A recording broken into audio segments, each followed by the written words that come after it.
Did you ever really expect like Squiggles, Fidenzas, Ringers to be selling for like 6 and 7 figures? No.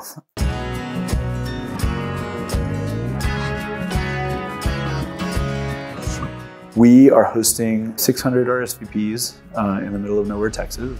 Marfa is a town that's known for art.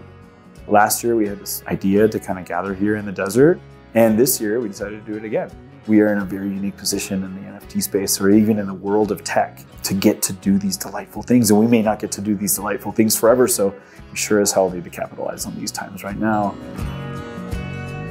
My name is Erick Calderon, and I'm the founder of Artblocks. I'm an artist as the creator of the Chromie Squiggle and a very long time collector of digital art. So generative art is an extension of what I would consider algorithmic art. A single bit of code can produce a lot of different outputs.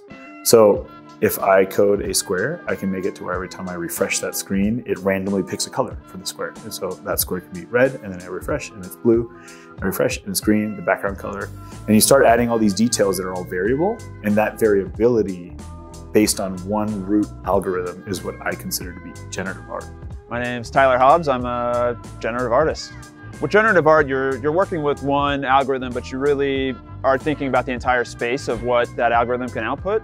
And there's this really delicate balance between adding variety to the output and keeping it unified. So it's just not even the code so much itself, but it's the things that the code could do. Generative art has been around since the 60s. If you consider that if you were dealing with a computer in the 60s, there's a chance that you weren't even using a screen. So you weren't typing and you were seeing what was happening. You would blindly type into a console, and then not like 5 minutes later, but a long time after, you would get the result. So the idea that people back then were interested in creating aesthetically visual things with code, but with the barriers that it took to do that, to me is just like mind-blowing, given how easy it is for us today to create algorithmic variability. You look at artworks from 1960s and 70s, a lot of it uses plotters, is limited to like a single color or multiple colors, but with plotting. And just, it was just so hard to operate in that world. And now you can download P5.js and watch a tutorial and basically create things on a screen with very little friction. And so that the power of educating people that previously might have had to have a computer science degree, now can get in there and start flexing their creativity in the virtual world or the digital world. It was just to me, it's like this beautiful explosion, and that kind of puts us where we are today, where our Bucks just kind of recognized that and gave artists a way of distributing this type of artwork in a way that felt more native to the practice. So it's, I think, the latest chapter in the history of generative art, and a really exciting one for me just to see people embrace the technology in the way that they have. It's been a lot of fun. Should we talk about bracelets? Yes, we want to hear about bracelets. Originally, the idea of friendship bracelets as a kind of distribution thing came many years ago in my life as a CEO of a ceramic tile company. I had 2,000 clients, and every year we'd give them something nice for Christmas. And I decided to design 3 friendship bracelets and have 2,000 sets of those made, put in a little box, and that's what we gave all of our clients. Seeing those people wear their bracelets for years after, to me, was a very subtle and humble way of saying thank you. Fast forward to the release of Artblocks, and maybe 6 months in, 8 months in, releasing and understanding this mechanism and how people were embracing and appreciating this, I then thought, okay, let's try this experiment. I felt conviction in that the friendship bracelets, when coupled with a brilliant work of art, and getting to work with Alexis André, which is one of my favorite artists in the space, has been a truly magical experience. This is my French friend, and coming all the way from Japan, Alexis André. We got to work together on something that was really exciting. It's this project called the Friendship Bracelets. So Erick asked me to do this, and it was kind of a challenge because it's an art piece that has utility because it gives you the instructions to make the physical representation of the art piece. It's a challenge because it has to work with 72,000 means. That's the maximum that could be minted so far. And it's also meant to be a really straightforward, low-key concept. Collaborating with Erick has been incredible. He trusted me to represent art blocks. So it was kind of humbling in a way, because he was trusting me with this idea of everything. I think people will continue to push boundaries of what you can do with generative, both from the actual boundaries of what the technology can do to also what you can do from a conceptual basis, which I think very few people have really started to dive into.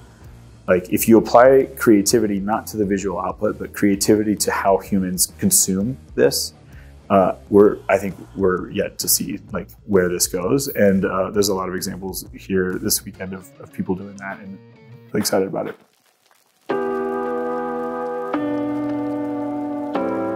You know, my approach to this is obviously this started as a hobby and I had no expectations of this. And B, I'm getting to do my hobby full time. If, you know, everything ended today and I had to reflect on like what the greatest achievement was for Art Blocks, it was the fact that like dozens at this point of artists have now quit their jobs to pursue art full time. You're one of, if not the, highest selling generative artists. I'm curious, like, what has that experience been like for you?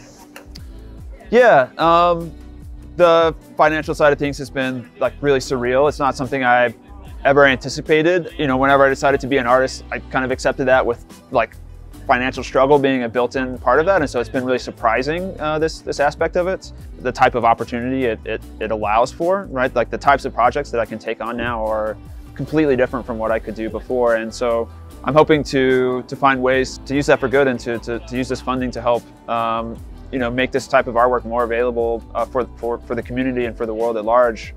Hi, I'm Alida Sun. I'm a Berlin-based generative artist. Making a livelihood from one's art is incredible and game-changing for sure. But I think it's actually brought us closer together. I think we've just barely begun to scratch the surface of interactivity and what generative art can be. It's great that there's there's a range of very traditional analog formats, but there's also, it empowers so much real-time, immersive art practices in ways that weren't possible before. So that's what I'm super excited about. Web3 and NFTs have been absolutely transformative for generative artwork. It's absolutely amplified this artistic form, and it's absolutely changed the art form. If generative art continues to have this reception, this warm reception around the world, we can drop the word generative, except for in the description, and it's just art. And so as long as we are putting out great art, provocative works that make people think, make people empathize, make people understand where these artists are coming from, things that have a really good narrative and a good story behind it, I think we're serving the world and making it, enriching it and making it a better place.